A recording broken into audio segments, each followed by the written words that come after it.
Saint-Esprit de Dieu est un fleuve qui a plusieurs courants. Le Saint-Esprit de Dieu, c'est un fleuve, mais il a plusieurs courants.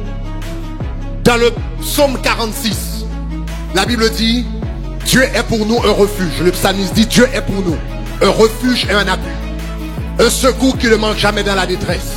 C'est pourquoi nous sommes sans crainte quand la terre est bouleversée et que les montagnes chancellent au cœur des mers.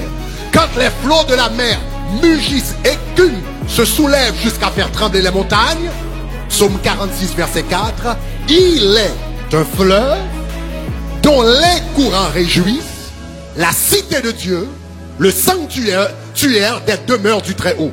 Il est un fleuve dont les courants réjouissent la cité de Dieu. Maintenant, le fleuve, c'est quoi?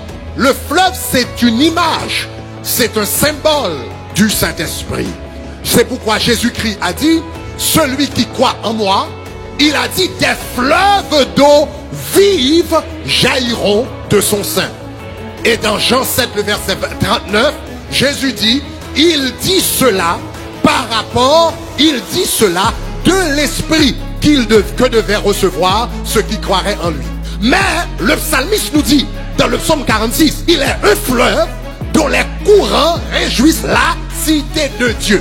Il y a un seul esprit, mais ce Saint-Esprit a plusieurs courants. Ésaïe chapitre 11, les versets 1 et 2, nous présente 7 différents courants de l'esprit.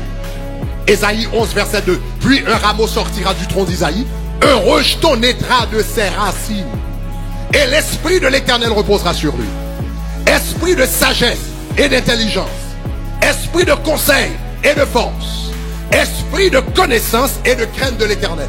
Donc cela veut dire, il y a un seul Saint-Esprit. Voilà pourquoi toutes les églises ne se ressemblent pas. Voilà pourquoi tous les ministères ne se ressemblent pas. Voilà pourquoi tous les évangélistes ne se ressemblent pas. Il y a un seul esprit, mais différentes manifestations. Il y a un seul fleuve, mais plusieurs courants. Et Dieu, lui, Dieu, conformément au plan, au projet, à la vision qu'il a pour ta vie, il va te mettre dans un courant bien déterminé. Le Seigneur dit dans Jérémie 3,15, je leur donnerai des bergers selon mon cœur. Je leur donnerai des bergers selon mon cœur. En d'autres termes, tu n'es pas dans cette église par accident. Tu n'es pas connecté à ce ministère par accident. Tu n'es pas connecté aux messages qui sont prêchés ici par accident. Tu es ici parce que le Seigneur a dit, je veux faire quelque chose de grand, je veux faire quelque chose de puissant, je veux faire quelque chose d'extraordinaire dans ta vie, mais pour que tu puisses y arriver, je dois te mettre dans ce courant. Quand le Seigneur veut faire quelque chose de grand dans ta vie, il veut t'amener quelque part. Si le Seigneur veut t'amener à droite, donc c'est le même esprit, il va te mettre dans le courant qui va à droite.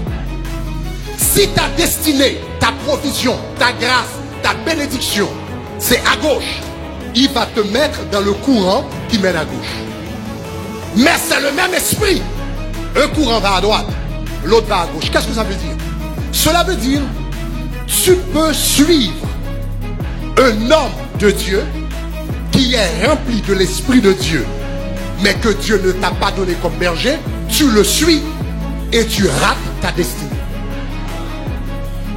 C'est pas parce qu'il est diabolique, c'est pas parce qu'il est démoniaque, c'est pas parce qu'il est hérétique. Il est un homme de Dieu, il brille, il est rempli du Saint-Esprit de Dieu, mais le Seigneur, lui, il sait que ta destinée c'est à droite, donc il va te mettre dans le courant qui va à droite, il va te mettre sous un berger qui va à droite. Mais toi, tu suis quelqu'un d'autre. C'est vrai, c'est un homme de Dieu. C'est vrai, il prêche l'évangile. Mais ta destinée n'est pas liée à cette source.